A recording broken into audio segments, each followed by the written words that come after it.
आता महाराष्ट्रात एसटी प्रवाशांसाठी मोठी बातमी आलेली आहे। तिकीट दरात सवलतीसाठी नवा नियम लागू करण्यात आला आहे। काय करावं लागणार आहे पहा सविस्तर या बातमीमध्ये। सर्व आगारांमध्ये यासाठी नोंद मोहीम सुरू होणार आहे, अशी माहिती परिवहन मंत्री आणि एसटी महामंडळाचे अध्यक्ष प्रताप सरनाईक यांनी दिली आहे। राज्य परिवहन महामंडळाच्या बस प्रवासातून प्रवास करताना सवलतीस पात्र ठरणाऱ्या प्रवाशांनी आता नॅशनल कॉमन मोबिलिटी कार्ड म्हणजे NCMC वापर करण्याचा निर्णय घेण्यात आला आहे। बनावट आधार कार्ड वापर करून प्रवासी मोठ्या प्रमाणात सवलतीचा लाभ घेत असल्याचे लक्षात आल्यानंतर महामंडळाने स्मार्ट कार्डची घोषणा केली होती।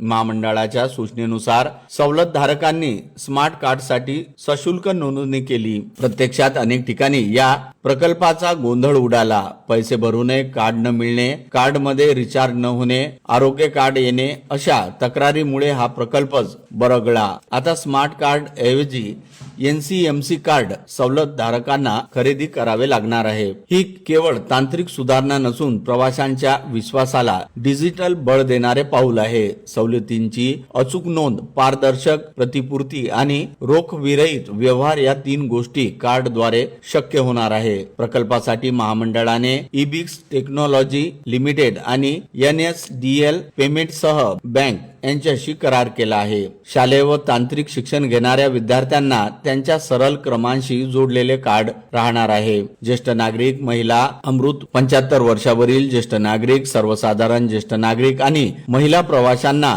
आधार क्रमांक संलग्न कार्ड, दिव्यांग प्रवाशांना UDID क्रमांक जोडून कार्ड देण्यात येईल। पुरस्कार्थी पत्रकार, स्वातंत्र्य सैनिक, अधिस्वीकृती धारक पत्रकार आणि राज्यस्तरीय पुरस्कार विजेत्या सवलत धारकांना स्थानिक विभागीय कार्यालयातील आगारामार्फत कार्डाचे वितरण करण्यात येईल। जुन्या स्मार्ट कार्डावर 50 रुपयांची सूट असणार आहे। जुन्या स्मार्ट कार्डावर 50 रुपयांची सूट, नवे NCMC कार्ड 199 रुपये, जुने स्मार्ट कार्ड जमा केल्यास 149 रुपये परत मिळणार आहे। कार्डामध्ये 100 रुपयांचा रिचार्ज, 50 रुपयांच्या पटीत रिचार्जची सोय करण्यात आली आहे। वाहकांच्या ETIM मशीन, अधिकृत संकेतस्थळ, मोबाईल ॲप किंवा नियुक्त एजंट मार्फत रिचार्जची सोय उपलब्ध करण्यात येणार आहे।